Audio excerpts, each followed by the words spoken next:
각 사람은 위에 있는 권세들에게 복종하라. 권세는 하나님으로부터 나지 않음이 없나니 모든 권세는 다 하나님께서 정하신 바라. 그러므로 권세를 거스리는 자는 하나님의 명을 거스름이니 거스르는 자들은 심판을 자취하리라. 다스리는 자들은 선한 일에 대하여 두려움이 되지 않고 악한 일에 대하여 되나니 내가 권세를 두려워하지 아니하려느냐. 선을 행하라. 그리하면 그에게 칭찬을 받으리라. 그는 하나님의 사역자가 되어 내게 손을 베푸는 자니라. 그러나 내가 악을 행하거든 두려워하라. 그가 공연히 칼을 가지지 아니하였으니 곧 하나님의 사역자가 되어 악을 행하는 자에게 진노하심을 따라 보응하는 자니라. 그러므로 복종하지 아니할 수 없으니 진노 때문에 할 것이 아니라 양심을 따라 할 것이라. 너희가 조세를 바치는 것도 이로 말미암음이니라. 그들이 하나님의 일꾼이 되어 바로의 일에 항상 힘쓰느니라. 모든 자에게 줄 것을 주되 조세를 받은 자에게 조세를 바치고 관세를 받을 자에게 관세를 바치고 두려워할 자를 두려워하며 존경할 자를 존경하라. 피차 사랑의 빚 외에는 아무에게든지 아무 빚도 지지 말라. 남을 사랑하는 자는 율법을 다 이루었느니라. 간음하지 말라, 살인하지 말라, 도둑질하지 말라, 탐내지 말라 한 것과 그 외에 다른 계명이 있을지라도 내 이웃을 내 자신과 같이 사랑하라 하신 그 말씀 가운데 다 들었느니라. 사랑은 이웃에게 악을 행하지 아니하나니 그러므로 사랑은 율법의 완성이니라. 또한 너희가 이 시기를 알거니와 자다가 깰 때가 벌써 되었으니 이는 이제 우리의 구원이 처음 믿을 때보다 가까웠음이라. 밤이 깊고 낮이 가까웠으니 그러므로 우리가 어둠의 일을 벗고 빛의 갑옷을 입자. 낮에와 같이 단정히 행하고 방탕하거나 술 취하지 말며 음란하거나 호색하지 말며 다투거나 시기하지 말고 14절 말씀이요. 오직 주 예수 그리스도로 옷 입고 정욕을 위하여 육신의 일을 도모하지 말라. 여러분, 그리스도의 옷을 입으라는 것은요, 신분을 회복하라는 뜻이에요. 따릅니다. 신분을 회복하자. 왜냐하면 옷은요, 신분을 의미하기 때문에 그렇습니다. 군인은 어떤 옷을 입지요? 군복을 입습니다. 경찰은요, 그렇죠. 의사는요, 네, 의사복 하얀 가운을 입습니다. 그래서 옷을 보면 저 사람이 저런 일을 하는 사람이구나라는 것을 단방에 알아볼 수가 있는 거죠. 그 사람의 신분을. 그래서 그 신분에 맞게 옷을 입어야 되는데 신분에 맞지 않게 옷을 입으면요 꼴불견이 되어요. 웃음거리가 됩니다. 만약에 군인이 의사 하얀 가운을 입고 보초를 서봐요. 얼마나 안 어울리겠습니까? 그리고 의사가 딱딱한 경찰복을 입고 진찰을 해보세요.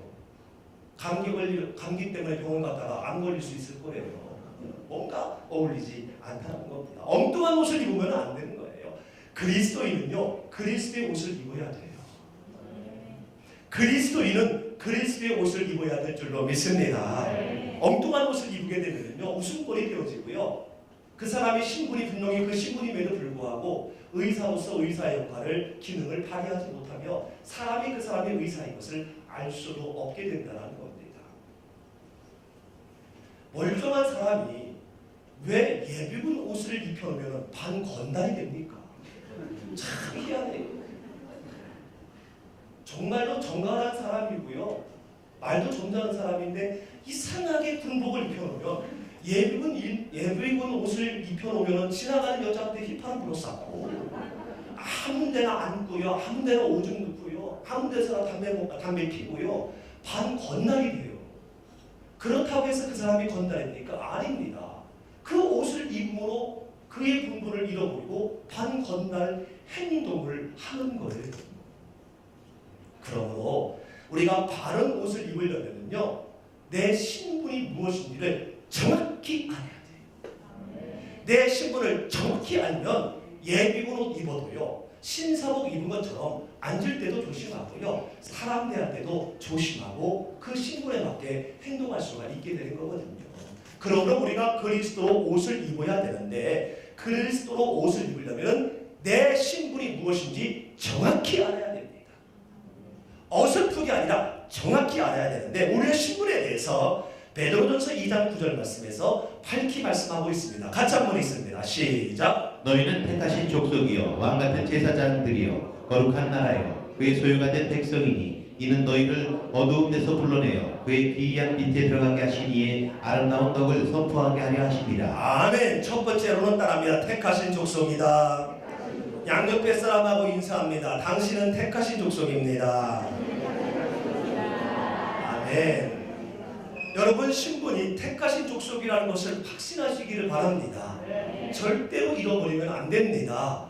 여러분, 택하신 족속이 되었다는 것은요, 예수 그리스도의 구속의 피로 말미암아 그리스도인이 되었다는 그리스도인이라는 영적 신분을 말하는 거예요. 영적 신분. 물론 족속이란 이 게노스, 이거는 혈통을 말합니다.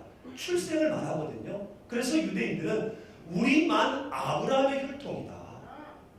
우리만 아브라함의 족보에 있는 것 우리이기 때문에 우리만 선택된 백성이라고 지금도 자랑하고 있습니다. 그러나 진정한 택함을 받은 족속은요, 혈통이나 민족의 차별 없이 예수 그리스도와 연합하여 영적으로 새롭게 태어난 그리스도인, 바로 저와 여러분이 진정한 택함 받은 족속인 줄로 믿습니다. 그런 의미에서 다시 한번 옆에 사람하고 인사합니다. 당신이 택하신 족속입니다. 여러분, 하나님은요, 택한 백성을 절대적으로 포기하지 않습니다. 저는 설교할 때 가정에 관계된 예를 많이 듭니다. 그리고 저는 말씀을 가능하면 삶에 대한 말씀을 나누려고 해요. 왜냐하면 우리가 하나님의 말씀을 제 아무리 많이 알고 있다 할지라도 삶 가운데 이 말씀이 묻어나지 아니하고 우리가 삶의 예배를 드리지 아니하면 아무 소용이 없거든요. 일주일 내내 교회 나온들 무슨 소용이 있습니까? 할렐루야. 그렇기 때문에 여러분 꼭 기억하십시오. 하나님께서 예수 그리스도의 구속의 피로 말미암아 나를 선택한 백성, 택하신 족속으로 삼았으니 어느 상황에서도 내가 택하신 족속받은 자로서의 삶을 살아야 되겠다라고 늘 여러분 자신에게 말씀해야 될 줄로 믿습니다. 그도 그럴 것이 하나님은요, 택한 족속에 대한 마음이 특심이에요. 여러분 자녀에 대한 마음이 어떤 마음입니까? 자녀가 없으십니까? 여러분 자녀가 똑똑하든 못났든 속을 새기든 효도를 하든 여러분 자녀에 대한 마음은 특심이잖아요. 일방적이잖아요. 옆에 식구들 자녀가 아무리 잘나도 다음입니다. 내 자녀에 왜? 내가 택했기 때문에. 그래서 하나님은 우리를 예수 그리스도로 말미암아 택하셨기 때문에 우리에 대한 마음이 절대적이라는 얘기예요. 할렐루야. 오늘은 좀 아침부터 신방을 좀 많이 했습니다. 신방을 좀 많이 하려고 그래요. 발로 뛰려고 하는데 일산 쪽에 오늘 가는데 어느 기업을 갔어요. 사실은 거기를 가려고 한 것이 아니라 이제 한 곳이 저기 돼서 그냥 들렸는데 갑자기 예배를 드리자고 하시더라고요. 그냥 기도만 하고 나오려고 했는데 그래서 목사가 신방 갈 때 딱히 말씀을 준비해 가진 않거든요. 왜냐하면 하나님이 주시는 말씀이 있을 거라는 그 믿음을 갖고 가기 때문에. 그리고 제가 준비해 가면 미리 준비해 가면은 하나님께서는 그 기업이나 그 가정에 이 말씀을 예비하셨는데 저는 그 말씀을 무시하고 제가 준비한 설교를 하게 되잖아요. 그래서 읽히는데 예배를 드리자고 해서 하나님 근데 뭘 설교를 하죠? 그랬는데 지금은 이제 우리 바이블 타임이 있어서 아침마다 우리가 이제 업무를 시작하기 전에 이 말씀을 읽거든요. 우리 교육자들이 앉아서 그래서 도나스도 붙이고 떡볶이도 붙이고 이러거든요. 근데 그전에는 그냥 시편을 우리가 먼저 읽었었어요. 근데 시편을 읽었었는데 갑자기 시편 39편 12절 말씀이 딱 떠오르더라고요. 물론 제가 암송하고 있는 말씀은 아닌데 그게 떠올리면서 한번 이렇게 얼른 펴봤더니 거기에 그런 말씀이 있더라고요. 여호와를 나의 하나님으로 삼으면 하나님께서 택하시겠다. 여러분, 하나님이 여러분의 하나님이라는 사실을 믿습니까? 네. 그런데 하나님을 내 하나님으로 삼지 않는 거예요. 인정하지 않는 거예요. 내 능력, 내 경험, 나의 어떤 스펙을 나의 하나님으로 삼지 하나님을 진정인 나의 하나님으로 삼지 않음으로 말미암아 하나님으로부터 구속의 피로 택함을 받았지만 매일매일 택함을 받지 못하는 거예요. 그러면 택함 받지 못하면 어떻게 되지? 택함 받아야 되는데 그랬을 때에 37장 18절 말씀이 떠올랐습니다. 거기에 보니까 온전한 자의 날을 여호와께서 아신대요. 선택받은 백성이 하나님의 온전한 백성이 되는데, 내가 매일 하나님을 나의 하나님으로 삼으면, 기업은 내 자녀도 기업이고 내가 하는 모든 직장도 기업이고 다 기업이잖아요. 그 모든 기업 가운데 하나님을 나의 하나님으로 삼으면 하나님이 우리를 선택함으로 말미암아 우리를 온전한 자로 세우신다는 거예요.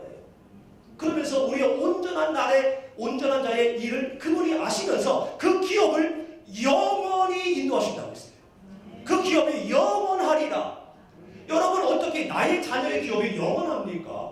내가 다니는 직장인 기업이 어떻게 영원합니까? 내가 하고 있는 그 비즈니스가 어떻게 영원합니까? 내가 죽으면 끝인데 이 땅에는 영원한 게 없잖아요. 다 끝이 있잖아요. 근데 영원한데요. 왜요? 영원하신 하나님이 지키시겠다라는 거예요. 영원하신 하나님이 내 자녀를 지키고 내 모든 생업을 지키시겠다라는 거예요. 그렇기 때문에 내가 택하신 족속으로 산다는 것은 얼마나 귀한 건지, 여러분이 택하신 하나님의 족속이라는 사실을 꼭 기억하시기를 주님의 이름으로 축원합니다. 그럴 때 여러분의 자녀의 기업이, 여러분의 생업의 모든 기업이 영원하게 될 줄로 믿습니다. 이 땅을 떠나기 전까지 영원하신 하나님께서 책임지시고 열어주시고 해결해 주시고 갚아주게 되실 줄로 믿습니다. 우리가 이 땅에 살아가는 동안에 택하신 족속이 되었지만 그럼에도 불구하고 삶의 갈등이 날 때가 많이 있어요. 광야와 같고 사막과 같은 때가 많이 있다는 거예요. 그래서 이 택하신 족속이라는 이 말씀은 이사야 43장 20절 말씀을 인용한 말씀입니다. 같이 한번 읽어보지요. 시작. 장차 들짐승 곧 승냥이와 타조도 나를 존경할 것은 내가 광야의 물을 사막의 강들을 내어 내 백성 내가 택한 자에게 마시게 할 것이니. 아멘. 광야에 물을 내고 사막에 강을 낸다. 이것은 모든 것이 가능해진다라는 거예요. 왜 광야에 물을 내고 사막에 강들을 냅니까? 내 택한 자가 마시게 또 하겠다라는 거예요. 이거를 누가 놀래냐면요, 들짐승이 놀랜대요. 들짐승이 감탄한다라는 거예요. 이야, 하나님이 택한 백성은 저렇게 확실하게 하시는구나 라는 것을 뛰어다니는 승냥과 타조도 이거를 알고 하나님을 존경한다는 거예요. 여러분, 저와 여러분이 이러한 사람입니다. 할렐루야. 그런 의미에서 옆에 사람에게, 양옆에 사람에게 다시 한번 존경스러운 마음으로 눈빛으로 말합니다. 당신은 택하신 족속입니다. 할렐루야. 그리고 따라합니다. 나는 택하신 족속이다. 여러분의 삶이 광야와 같고 사막과 같아도 들짐승들이, 믿지 않는 세상 사람들도 깜짝 놀랄 만큼 여러분의 인생 가운데, 여러분의 기억 가운데 하나님이 물을 내시고 강을 내시게 될 줄로 믿습니다. 왜요? 여러분 마시게 하려고요. 진짜 쓰러지지 않게 하려고요. 할렐루야. 그리고 두 번째로 우리는 왕같은 제사장이라고 말합니다. 왕같은 제사장들이요. 양옆에 사람하고 또 인사합니다. 당신은 왕같은 제사장입니다. 이 말씀은요, 왕인 동시에 제사장이라는 거예요. 따라합니다. 왕인 동시에 제사장. 근데 여러분, 왕인 동시에 제사장이 된다는 것은요, 우리가 성경을 아무리 읽어봐도 이건 앞뒤가 맞지 않아요. 왕이면 왕이고 제사장이면 제사장이지, 이거 웃긴 거예요. 우리가 어제 나눈 신의 말씀이 있지요. 우시야가 누굽니까? 왕이에요. 대체적으로 설교 시간의 질문은 그 안에 다 있습니다. 지금 왕과 제사장에 대해서 얘기하면은요, 사지선남도 아니고 둘 중에 하나요. 왕 아니면 제사장인데, 설교를 집중하시면 답이 다 보입니다. 우시야가 누구라고요? 왕이에요. 왕. 대단한 권력이 있는 사람이지요.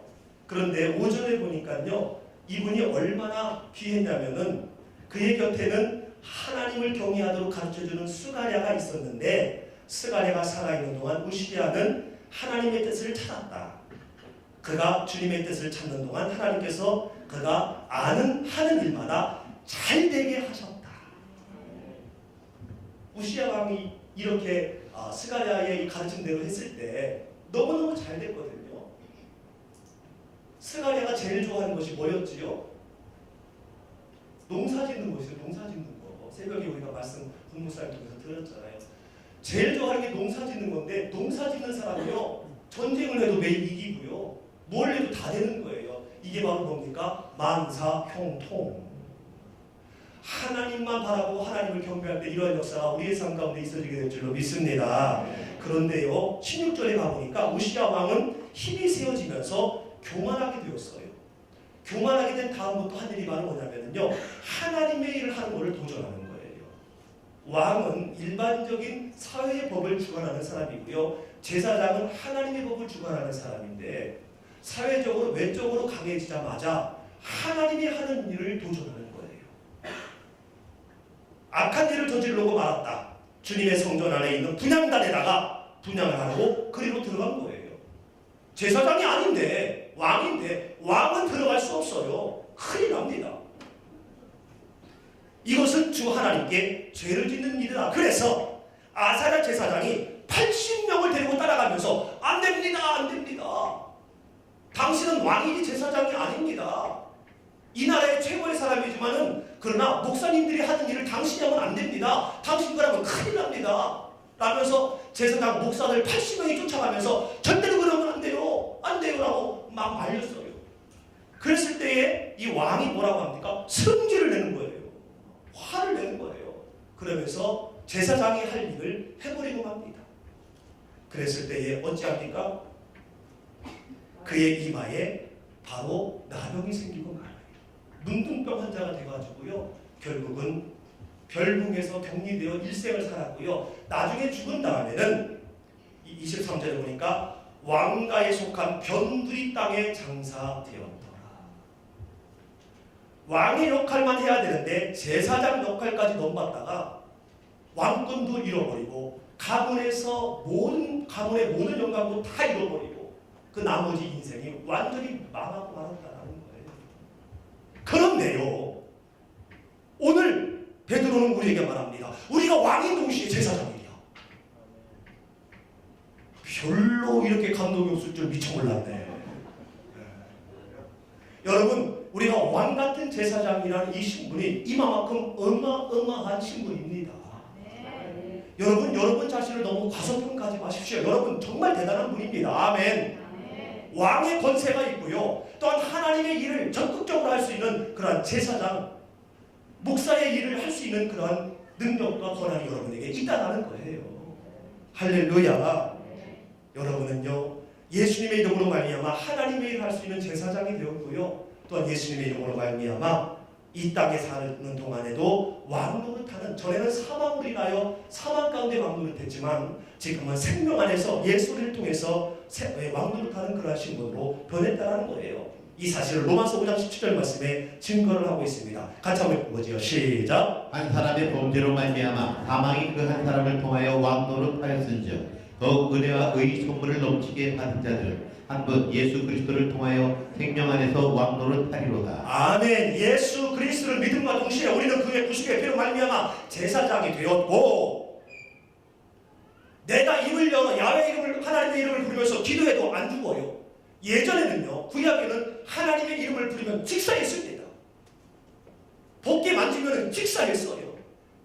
왜요? 빛과 어둠이 완전히 구분됐으니까. 근데 우리는 예수 그리스도로 말미암아 마음대로 기도해도 안 죽어요. 휘장이 찢어졌어요. 하나님과 우리의 사이에 가로막는 휘장이 찢어졌기 때문에 우리가 나와서 그냥 수시로 나와서 예배드려도 괜찮고요. 지성소 들어온 거 아닙니까? 지성소 그냥 들어가면 직사하잖아요. 제사장도 정결하지 않은 사람이 예배당 안에 들어가면 죽었잖아요. 구역에는요. 근데 우리 그냥 수시로 와서 교회 와서 예배드리고 해도 우리 안 죽어요. 막 기도해도 안 죽어요. 할렐루야. 이게 바로 뭐냐면 여러분이 제사장이 됐기 때문에 가능한 거예요. 그리고요 우리가 이 세상에 사는 동안에 예수 그리스도를 통해서 생명 안에서 왕노릇한다는 거예요. 왕은 모든 것들을 통치하는 사람이잖아요. 우리는 예수 그리스도와 함께 이 땅에 제 아무리 어려운 일이 온다 할지라도 우리가 두려워하고 걱정할 필요가 없는 것은 우리가 통치자라는 겁니다. 그럼 우리는 여유있게 우리 삶 가운데 사막의 일이 광야의 일이 온다 할지라도 내가 통치자이니 이거 아무것도 아니야. 라면서 그 속에서도 우리는 왕의 모습을 잃어버려서는 안 될 줄로 믿습니다. 세 번째로는요, 거룩한 나라입니다. 거룩한 나라는 그리스도인의 현재 직책을 말하는 거예요. 지금 내 직책. 아니다. 지금 나의 직책. 주기도문에 하나님을 찬양합니다. 하늘에 계신 우리 아버지여. 하늘은 보이는 하늘이 아니라 전지전능하신 그런 하나님을 말씀하는 거지요.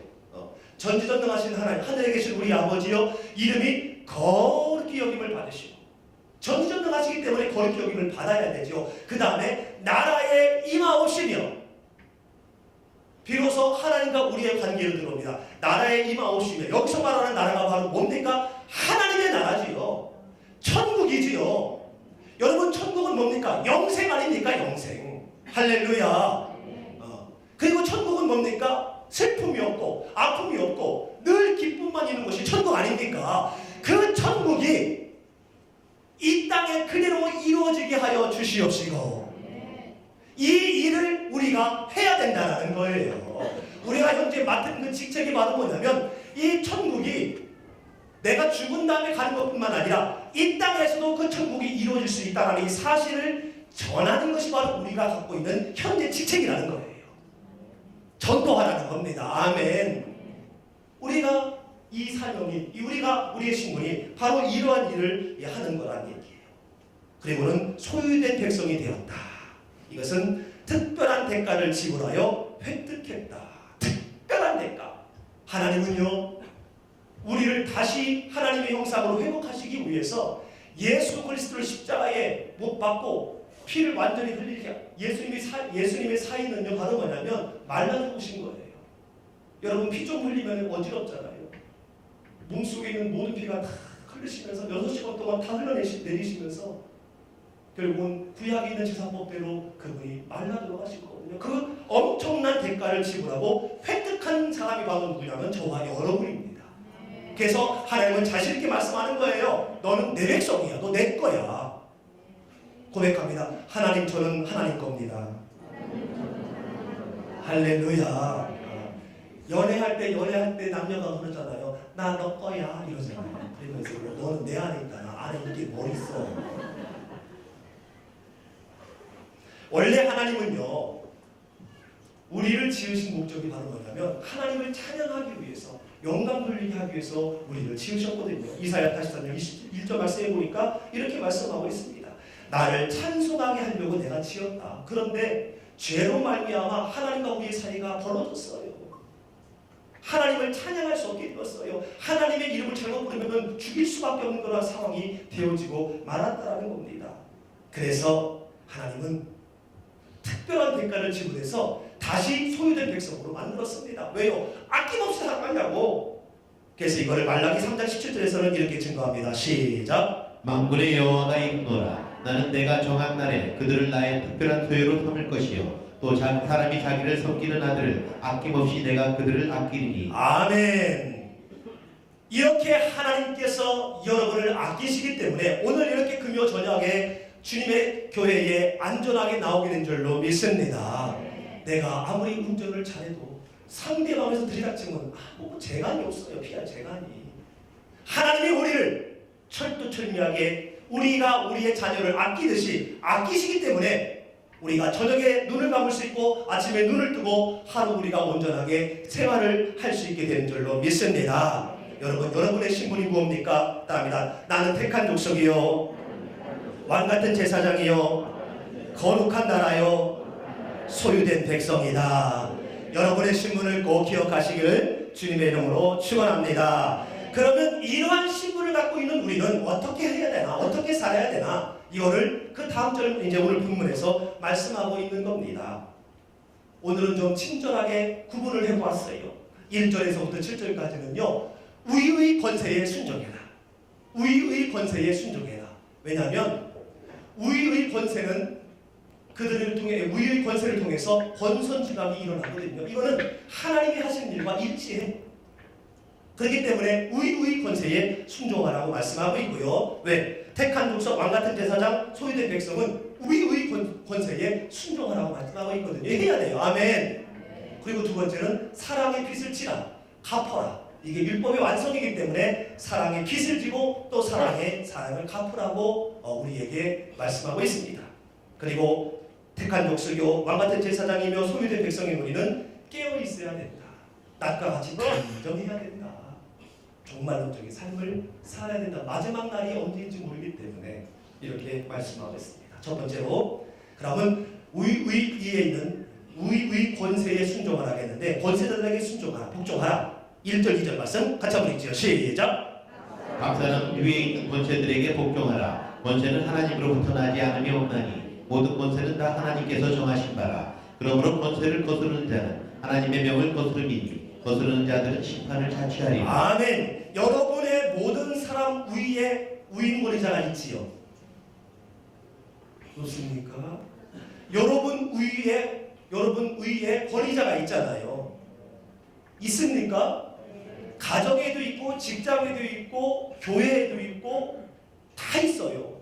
어디든지 다 있습니다. 학교에도 있고. 가정에서의 위 권위자는 누구입니까? 아빠, 엄마, 할아버지. 또 직장에서는 상사, 학교에서는 선생님, 교회에서는 뭐 직분자. 이 위 권위자예요. 맞지 않아도 천차가 보여도 못봤다 해도 틀리게 보여도 복종하라 이거예요. 왜냐하면 그 모든 것들이 하나님으로부터 낫지 않은 게 하나도 없다는 거예요. 하나님이 인정한 거란 얘기예요. 여러분 혹시 남편이 지질이 못나 보여도 복종하시기를 주님의 이름으로 축원합니다. 하나님이 세우신 권위이거든요. 특별히 가정 전문가가 있는데 말하기가 좀 조심스럽습니다만 여러분 그런 경우가 있잖아요. 꼭 이야기할 때 자녀들 앞에서 네 아빠는 왜 그러냐? 네 엄마는 왜 그러냐? 아이고 이거요. 오늘 이 말씀을 중심으로 해서 그 말이 그런 언어 습관은 쏙 들어가시기를 주님의 이름으로 기대합니다. 그리고 심지어는요. 자녀 데리고 엄마 얘기하고 아빠 얘기하는 사람이 있어요. 할아버지하고 할머니 얘기하고 아닙니다. 엄마, 아빠, 할아버지, 할머니 하나님께서 허락하신 거예요. 아멘. 네. 자녀들끼리도 앉아서 부모님 진술이하고 남기요. 교회에서도 마찬가지입니다. 그런데 시간이 없기 때문에 만약에 이거를 여기 명을 거스르면은요 하나님의 명을 거스르는 거기 때문에 심판을 자취한다. 피할 길이 없다는 거, 심판받는다는 거예요. 특별히 국가의 권세들에게 복종하라고 말씀하고 있어요. 국가의 권세들에게 복종해라. 여러분 그런 경우 있습니다. 그리스도인이라는 명목으로 사회의 질서와 국민으로서의 의무와 책임을 회피하는 경우가 있어요. 이거 금지하고 있는 거예요. 왜냐하면 뒤에도 계속 말씀드리겠지만 사회에 있는 모든 법과 질서도 하나님이 허락하신 것이고 그 속에서 하나님이 우리를 보호하시기 위해서 정하신 거기 때문에 우리가 함부로 그거를 피해서는 안 된다는 거예요. 하나님을 어기고 하나님을 거스르는 행위가 될 수가 있다는 겁니다. 대표적으로 어디가 이럽니까? 여호와 증인. 군대 안 가잖아요. 왜요? 살육의 일에 참여할 수 없다. 살인하지 말라. 아니 군대 갔다 와가지고 살인하고 온 사람 있습니까 혹시? 여호와 증인이 북방의 의무를 회피하면서 징역생활한 것이 1만 명이에요. 사회의 권세에 불복종하면서 그들의 방법으로 징역을 산 거예요. 전과자가 된 거예요. 그러면서 그들은 그거를 굉장히 신앙의 모습이라고 자부하며 그 자녀에게 이것을 계속 세습합니다. 하나님을 거스르는 건데 그 자체가 심판인데 징역 가는 거 심판이에요. 전과자 되는 거 심판이잖아요. 사회의 법으로 심판하는 거예요. 하나님의 법은요 사랑의 용서로 말미암아 흔적이 남지 않지만 사회의 심판은 흔적이 남아요. 살아있는 동안은 후대까지도 계속 가잖아요. 왜 그런 멍청한 일을 하는지 몰라. 그리스도인으로서 사회의 질서와 법 그리고 권위에 우리는 순종해야 됩니다. 물론 간혹 보다 보면은요 잘못된 거 보이지요. 내가 볼 때에 그래도요 우리는 잘못된 법 질서 그거 얘기하기 전에 우리는 그냥 순종하는 거예요. 왜? 말씀이 하시니까. 나보다 전능하신 하나님의 말씀을 하시니까 그러면서 우리가 순종하고 복종하면 우리의 이 선한 모습을 보고 그 악한 것들이 변화되고요. 잘못된 것들이 바로 잡아지게 될 수 있다는 거예요. 미약해 보이지만 하나님은 복종하면 하나님께서 하신다라고 말씀하는 거예요. 그래서 때로는 억울하고 힘들겠지만은요, 말씀을 사고 있기 때문에 저는 증거하고 있는 겁니다. 이렇게 된 거 사실 저는 본 적은 없지만 목사로서 말씀을 선포하고 있는 거예요. 그러면서 우리가 그리스도인이 하나하나 하게 되면은 잘못된 것이 깨달아졌어. 아름다운 질서, 아름다운 법이 생겨서 엉뚱한 억울함을 당하는 자가 한 명도 나타나지 않는 우리 대한민국이 결국은 되게 될 줄로 믿습니다. 그 속에는요, 반드시 하나님의 뜻과 하나님이 이루시고자 하는 그러한 하나님의 섭리가 있기 때문에 순종하자는 거예요. 나를 향한 섭리가 있고요, 또한 대의를 이루고자 하는 하나님의 섭리가 있기 때문에 우리는 순종하자는 겁니다. 요한복음 19장에 보면 예수님께서 빌라도에게 불법 재판을 받는 모습이 나옵니다. 그때 빌라도가 말을 하지요. 내가 너를 놓을 권한도 있고 십자가에 못 박을 권한도 있다. 와, 내가 너 말 한마디 놓아줄 수 있고 또 내 말 한마디 주고, 얼마나 위협스러운 엉터리입니까? 만약에 여러분이 예수님의 우치라면 어떻게 하겠습니까? 저라면은요, 손을 싹싹 빌면서 오케이, 저 사람에게만 내가 잘 보이면 살 수 있겠구나. 저 사람이 실질 권세자네, 진짜 권위자네. 오케이, 나는요 불쌍한 사람과 함께 있고요, 이거 했고요, 그동안 제가 선하게 살았던 거 다 얘기했을 거예요 하면서 풀어줘? 이렇게 저는 기대하면서 아마 그냥 없는 것도 좀 꾸며가면서 이야기했을 수도 있을지 몰라요. 왜냐하면 그 사람이 그런 권한이 있으니까, 권세가 있으니까. 그런데 예수님은 이 불법 재판하고 있는 빌라도를 인정하면서 이렇게 말씀하고 있습니다. 11절 시작. 예수께서 대답하시되 위에서 주지 아니하셨더라면 나를 대할 권한이 없었으리니 그러므로 나를 내게 넘겨준 자의 죄는 더 크다 하시니라. 아멘. 지금 이 불법 재판을 하고 있는 그 자체를 지금 예수님이 인정하고 있는 거예요. 그러면서 말씀하고 있습니다. 위에서 하나님이 너를 나를 심판하도록 그 권한을 주셨기 때문에 이것이 가능한 거다. 모든 법 위에 하나님이 있고 모든 권세의 주인은 하나님이시다라는 것을 말씀을 하시면서 너보다 나를 이 자리에 넘겨준 어리석은 백성이 더 악하다 라면서도 주변에 있는 유대인들에게 일침을 가하고 있는 것을 보게 됩니다.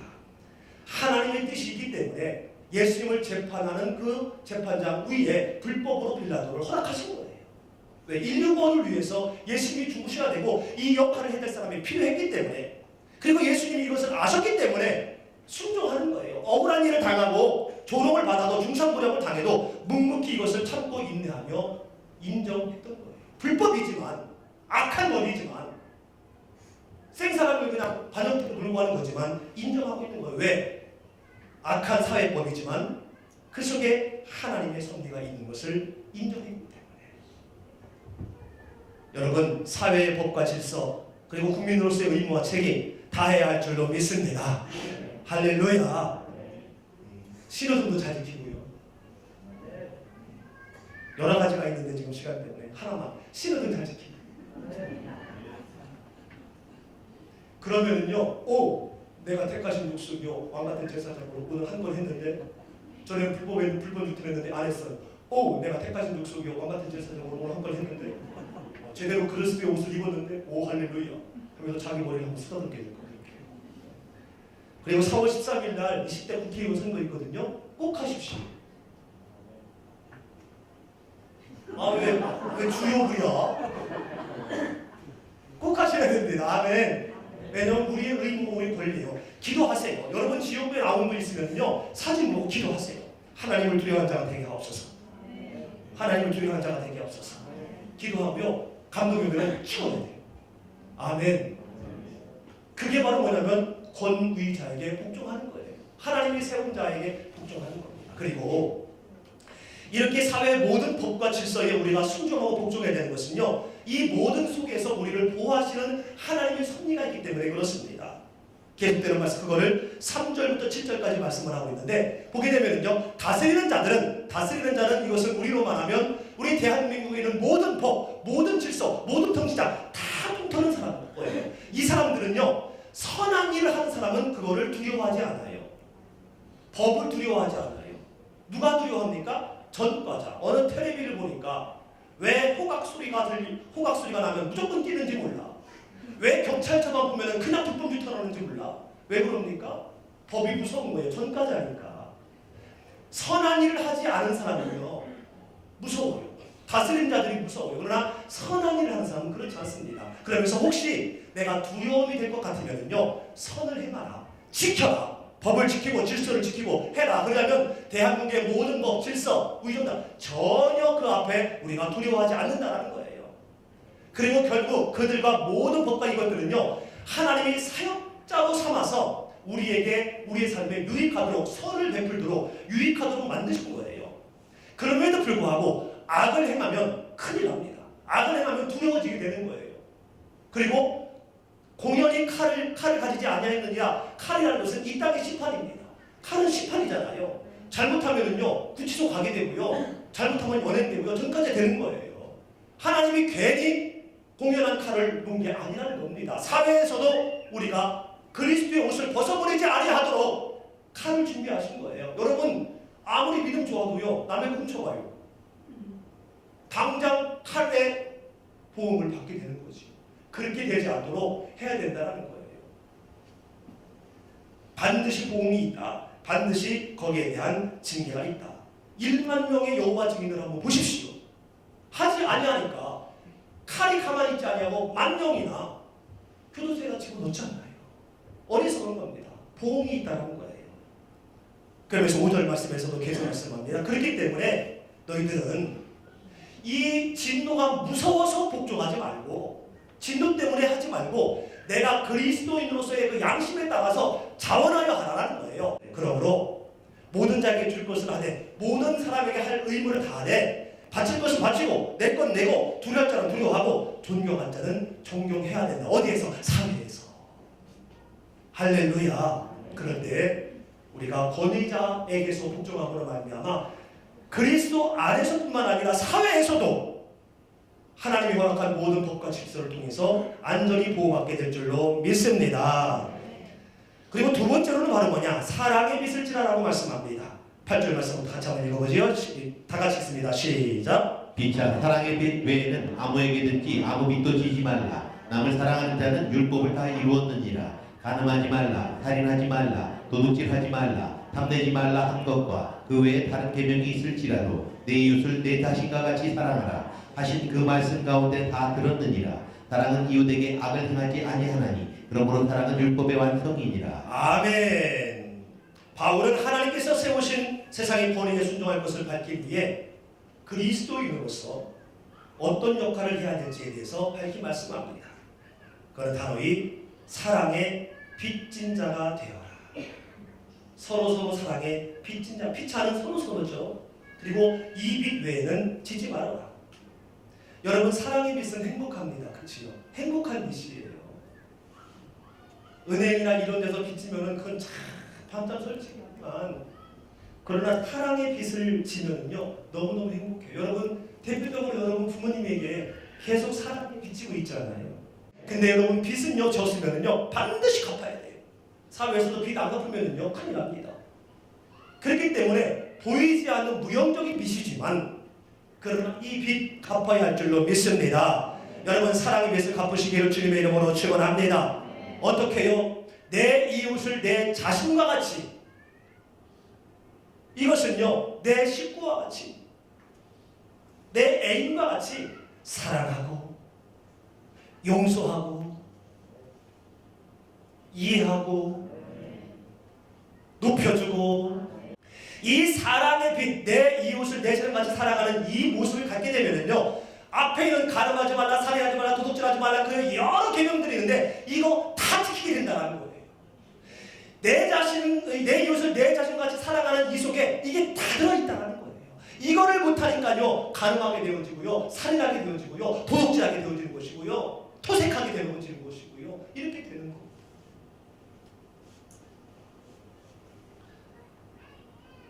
여러분 갚으시기를 주님의 이름으로 축원합니다. 특별히 복음의 전달자로서 여러분 갚으십시오. 지난주에 말씀드렸고 저는 앞으로 교회 전도만 계속 말씀으로 묵상하려고 그래요, 여러분들. 왜냐하면 이것이 교회의 본질이니까. 이거 떠나면 엉뚱한 거 갖고 막 소리내고 하니까. 이상한 교회 되니까. 여러분 하나님에 대해서 특별히 어떻게 빚을 갚으시겠습니까? 오늘 하나님이 질문합니다. 내가 내 아들 보내서 너 하나님 천국 백성 만들었는데 이 빚 어떻게 갚을 거야? 오늘 여러분에게 질문합니다. 이따 기도할 때 여러분 기도해 보세요. 오늘 질문하셨습니다. 어떻게 갚을 거야? 빚 어떻게 갚을 거예요? 우리는 지금 열심히 빚을 갚고 있어요. 오늘 여러분 빚 갚았습니다. 어떻게 해요? 금요 예배에 나온 그 자체가 빚을 갚은 거예요. 여러분 자체가 지금 산 재물이 됐기 때문에 예배는 재물이 있어야 되잖아요. 근데 여러분이 지금 살아있잖아요. 그래서 죽은 재물이 아니라 산 재물로 지금 여러분이 빚을 지금 갖고 있는 거예요. 목장수에 사면 빚 갚는 거예요. 어려운 사람을 돕고 구제하는 거 다 이 빚 갚는 거예요. 아멘. 궁극적인 빚은 바로 뭐냐면 천국을 소개하는 거예요. 천국을 소개하는 거예요. 평생을 복음에 빚진 자로 산 대표적인 사람이 누굴까요? 성경에서. 그래서 로마서 1장 14절 말씀에 바울은 이렇게 말씀합니다. 시작. 헬라인이나 야만인이나 지혜 있는 자나 어리석은 자에게 다 내가 빚진 자라. 아멘. 헬라인이든 야만인이든 지혜 있는 자이든 어리석은 자이든 나에게 도움이 되는 자든 나에게 해를 끼치는 자이든 내가 보기에 내 스타일인 자이든 나와 정반대인 자이든 다 그 사람들에게 나를 빚진 자다. 어디에 대해서? 복음에 대해서 빚진 자다. 내 입장에서 채로 거르지 아니하고 모든 사람은 내 속에 있는 천국을 전달해야 될 대상들이다 라는 강력한 메시지가 이 속에 있습니다. 여러분이 이 로마서 1장 14절 말씀이 여러분의 심장에 박히기를 주님의 이름으로 축원합니다. 헬라인 내 스타일 아닌데, 어리석은 자 에이 아닌데, no. 그건 청명으로 하나님 앞에 도전하는 겁니다. 모든 사람에게 내가 다 빚진 자다. 복음의 전달자로 모든 사람을 여러분의 복음의 대상자로, 빚을 갚아야 될 대상자로 삼으시기를 주님의 이름으로 축원합니다. 이렇게 여러분이 빚을 갚을 때 그 사람이 나에게 빚진 자가 돼요. 그러면 그 사람은 또 빚을 갚으면서 또 다른 사람에게 빚을 지게 해요. 무슨 말인지 이해가 됐습니까? 여러분이 빚을 갚잖아요. 하나님과 또한 사랑하는 사람들과 빚을 갚잖아요. 빚을 갚으면서 우리가 빚을 갚으면서 이제 빚을 다른 사람에게 사랑을 베풀어요. 내 몸처럼 하면은 그 사람이 나에게 빚진 자가 돼요. 그리고 그 사람이 또 나에게 하는 걸 보고 다른 사람한테 사랑을 베풀 때, 빚졌으니까 사랑하는 사람한테 베풀 때 또 다른 빚진 자가 생기게 되는 거예요. 할렐루야. 할렐루야. 이게 바로 뭐냐면 아가페예요. 아가페. 캠프할 때 이게 바로 아가페예요. 촛불 하나가 응만했는데 빚진 자 해서 그 아내가 환해지는 거예요. 캠프를 안 해보신 분처럼 눈만 껌뻑껌뻑거리고 계시네요. 이 아가페의 정신이 바로 거기에 있는 거거든요. 마지막으로 세 번째는요. 깨어나세 속하라. 11절부터 14절 시작. 또한 너희가 이 시기를 알거니와 자다가 깰 때가 벌써 되었으니 이는 이제 우리의 구원이 처음 믿을 때보다 가까웠습니다. 밤이 깊고 낮이 가까웠으니 그러므로 우리가 어둠의 빛 이를 벗고 빛의 갑옷을 입자. 낮에와 같이 단정히 행하고 방탕하거나 술 취하지 말며 음란하거나 호색하지 말며 다투거나 시기하지 말고 오직 주 예수 그리스도로 옷 입고 정욕을 위하여 육신의 일을 도모하지 말라. 아멘. 제가 금요일날 좀 기도를 많이 하려고 이렇게 애를 나름 쓰고 있는데 이 바이블 타임을 하면서 본문 선택의 여지가 없어요. 이 말씀 갖고 그냥 묵상하면서 해야 되기 때문에 그래서 지금 줄이고 있는데도 그래도 말씀하시는 거니까 증거하기를 원합니다.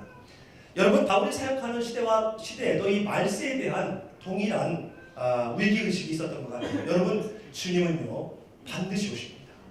여러분 꼭 기억하십시오. 주님은 반드시 다시 오세요. 마지막 때는 반드시 임한다는 거예요. 주님이 이 땅에 다시 오시든지 내가 이 땅을 떠나든지 내 인생의 종말은 100% 온당할 거예요. 우리가 찬양한 것처럼 데살로니가전서 4장 16절 18절 말씀 뭐라고 합니까? 호련과 천사장의 소리와 하나님의 나팔 소리로 친히 하늘로부터 강림하셔서 죽은 자가 먼저 일어나고 살아남은 자들도 그와 함께 구름 속으로 끌어올려 주를 영접하게 되면서 그분과 영원히 함께 있을 텐데 이걸 갖고 서로 위로해라, 격려해라, 그리고 경고해라 라고 말씀하고 있습니다. 반드시 오십니다. 아멘. 여러분, 주님 반드시 오셔요. 아멘. 그렇기 때문에 우리는요, 근데 안타깝게 때를 몰라요. 그래서 깨어있으라는 거예요. 깨어있으라. 따릅니다. 깨어있으라. 영접할 사람하고 인사합니다. 깨세요. 깨세요. 지금 말씀 가운데 좋은 사람은 몇 개나 돼. 끝날 시간 됐나? 그렇구나. 지금부터라도 좀 눈 뜨고 있자. 지금 중요하니까 지금 깬 거 잘했어요. 여러분 자신에게 깨겠습니다. 뭘 깨달으면 저를 보십시오. 여러분 굉장히 중요해요. 영적으로 깨어 있어야 합니다. 저를 보셔야 돼요. 영적으로 깨어 있어야 돼요. 여러분 예수님을 믿으십니까? 정말 예수님 믿으세요? 오늘 저녁에 여러분의 생명이 사라진다 할지라도 천국에 입성할 자신 있습니까? 그렇다면 여러분의 영도 산 영이 된 거예요. 아담으로 말미암아 산 영이 된 것과 같이 마지막 아담은 살리는 영이다. 예수 그리스도로 말미암아 우리는 아담의 죄로 말미암아 우리 영이 죽었거든요. 하나님과 분리되었거든요. 근데 마지막 아담 예수 그리스도로 말미암아 우리의 영이 살아났어요. 마지막 아담은 살리는 영이다. 살아나는 영이다. 그래서 우리가 살았거든요. 그래서 우리 영은요 안 죽어요 이제. 아멘. 안 죽어요. 할렐루야. 그런데 잠이 온다라는 거예요. 우리가 안 죽고 살아있음에도 불구하고 피곤하면 잠 오듯이 건강함에도 불구하고 때로는 잠 오듯이 잠이 온다라는 거예요.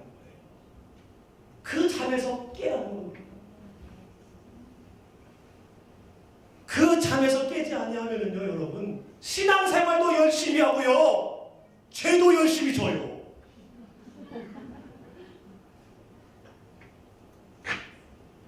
잠이 든 상태는요 죄를 지어도요 죄인 줄 몰라요. 일상생활같이 느껴져요. 잠자고 있으니까. 여러분 아무리 박박사님이라 할지라도 잠잘 때 시험 문제 풉니까? 못 풀어요. 영어를 아무리 잘해도 잠잘 때 영어로 말할 수 있습니까? 못해요. 잠잘 때는 아무것도 못해요.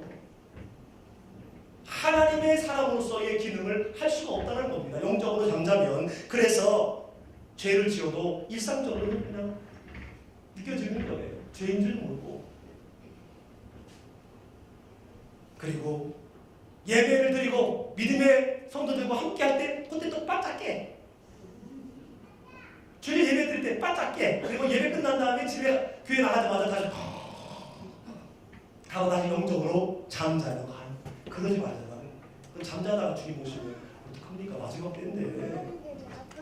깨면은요, 깨어 있으면은요, 우리에게 임하는 것이 성령 충만. 성령 충만은 성령님께 지배받아 산다는 거거든요. 사랑하는 사람이 내 마음과 내 생각을 계속 따라다니듯이. 그래서 이쁜 여자를 쳐다봐도 내 애인이 없지만 그 이쁜 여자 쳐다보면은 저 멀리 있지만 그 이쁜 내 사랑하는 여자친구에게 실수하고 미안하고 송구해서 안 쳐다보는 것처럼. 연애해 본 지가 너무 오래돼서 이해가 안 되시나? 누군가 의식되면은요 그 사람이 없어도 바르게 생활하게 되잖아요. 이처럼 성령님 의식되어서 죄를 짓는 자리에 갔을 때 너무 불편해요. 남의 옷 입은 것 같아요. 여러분 아무리 1000만원짜리 코트를 할지라도요 질질 끌리는 거 입어봐요. 얼마나 불편해요. 아무리 좋은 그런 코트를 할지라도요 그냥 걸으면 덜렁덜렁거리면 얼마나 불편해요. 맨발로 다니는 게 낫지. 깨어있으면 산영으로서 영에 깨어있으면요 죄를 지을 상황에서 죄 안 지키게 돼요. 만약에 그런 상황이 와도 너무 불편해요. 그 자리가 불편해져요. 너무 싫어. 아유 그냥 죽을 것 같아요. 깨어있기를 주님의 이름으로 축원합니다. 그리고 두 번째로는 낮에와 같이 단정해라. 이거는 지금이 밤이라는 것을 간접적으로 말하고 있는 거예요. 그럼에도 불구하고 바울은 지금이 밤이지만 그래도 낮은 것처럼 여기고 살라는 거예요. 왜? 우리는 그리스도인이니까. 택한 족속이고 소유는 백성이기 때문에 지금은 밤이지만 낮과 같이 단정하게 생활해야 된다고 바울은 말씀하고 있는 거예요. 여기서 밤은요 현세예요. 내가 살아있는 이 세상. 그리고 낮은 천국이지요. 천국. 그러므로 이 밤과 같은 현 세상을 살아가고 있지만은 그러나 천국에서 사는 것처럼 하나님의 자녀로서 하나님 의식하며 우리 밤에는 막 이러지만 낮에는 정갈하잖아요. 이렇게 살아야 우리가 택한 족속이고 소유된 백성으로서의 바른 옷을 입게 되는 거라는 얘기예요. 그러면서 결론을 내리십니다. 14절 말씀 다시 한번 읽어보지요. 시작. 오직 주 예수 그리스도로 옷 입고 정욕을 위하여 육신의 일을 도모하지 말라. 아멘. 육신의 일을 도모하지 않도록 그리스도의 옷을 입어야 된다. 물론 그렇다고 여기서 육신의 일이 모두 악하다는 것은 아닙니다. 그렇지 않지요. 그러나 이 육신의 일이 안목의 정욕과 이생의 자랑과 육신의 정욕을 충족시키려고 움직일 때에 악이 되기 때문에 에베소서 6장 13절로 17절에 있는 것처럼 전신갑주를 입어야 된다는 거예요. 하나님의 자녀라는 신분을 절대적으로 망각해서는 안 된다는 거예요. 말씀을 믿습니다. 여러분은 누구이십니까? 할렐루야. 여러분의 본분을 꼭 기억하시기를 주님의 이름으로 축원합니다. 그러면서 여러분 우위의 권세에 순종하시고요. 그 다음에 사랑의 빚을 갚으시고 또 다른 사람이 여러분의 사랑의 빚을 갚음으로 말미암아 그도 여러분에게 사랑의 빚을 져서 여러분이 전도한 사람이 또 다른 사람을 전도해서 여러분을 통해서 하나님의 나라의 생명록에 기록되는 자의 수가 많아지게 되기를 주님의 이름으로 축원합니다. 그리고 지금이 어느 때입니까? 마지막 때입니다. 주님 맞을 준비를 하세요. 밤인 이 현세 세상이지만은 그러나 천국을 믿고 있는 나이기 때문에 천국에서 누릴 그 모든 기쁨과 역사와 용서와 사랑을 이 땅에서 내가 누리며 살아감으로 말미암아 낮에와 같이 단정하게 정갈하게 세상의 법을 위배하지 아니하고 질서를 파괴하지 아니하고 우리의 선한 모습으로 세상의 악한 자들이 부끄러워하면서 낮에 행하는 단정한 모습으로 우리가 나아갈 때 우리를 통하여 이 땅의 법과 이 땅의 질서도 바로잡을 뿐만 아니라 하나님의 나라가 이 땅에 임하게 되어지는 그런 귀한 역사가 일어나게 될 줄로 믿습니다.